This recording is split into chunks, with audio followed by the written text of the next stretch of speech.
Tirupati district, Andhra Pradesh, year 1989। एक ऐसी रात जिसने वहां के सभी लोगों को चौंका दिया था। 1989 नवंबर महीने की एक रात, जब सब सो रहे थे, तब मंदिर की घंटियां बजने लगी जोर जोर से। पर मंदिर तो खाली था। सबको लगा शायद हो सकता है कोई मंदिर में छूट गया हो, लेकिन रात को तो मंदिर के पट नहीं खोल सकते थे। पूरी रात वो घंटियां बजती रही। जब सुबह हुई और मंदिर के पट खोले तो सब ये देखकर हैरान थे कि मंदिर के अंदर तो कोई भी नहीं था। तो पूरी रात वो घंटियां कौन बजा रहा था?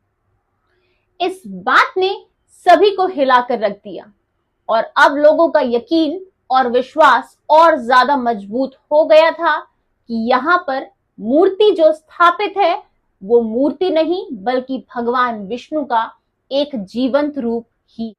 इस मंदिर के निर्माण और मूर्ति के प्रकट होने से एक पौराणिक कथा जुड़ी हुई है।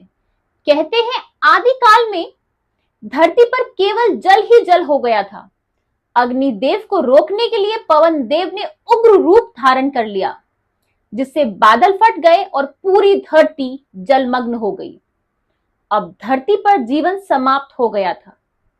धरती पर पुनः जीवन आरंभ करने के लिए भगवान विष्णु ने आदि वराह अवतार लिया और धरती को पानी से ऊपर खींच लिया, जिसके बाद ब्रह्मा जी ने पुनः धरती पर जीवन की रचना की। ब्रह्मा जी ने उन अवतार से आग्रह किया कि वो यहीं धरती पर रहकर लोगों का मार्गदर्शन करें और उन्हें ज्ञान की राह पर आगे बढ़ने का, योग का, इन सभी सिद्धियों का ज्ञान कराएं।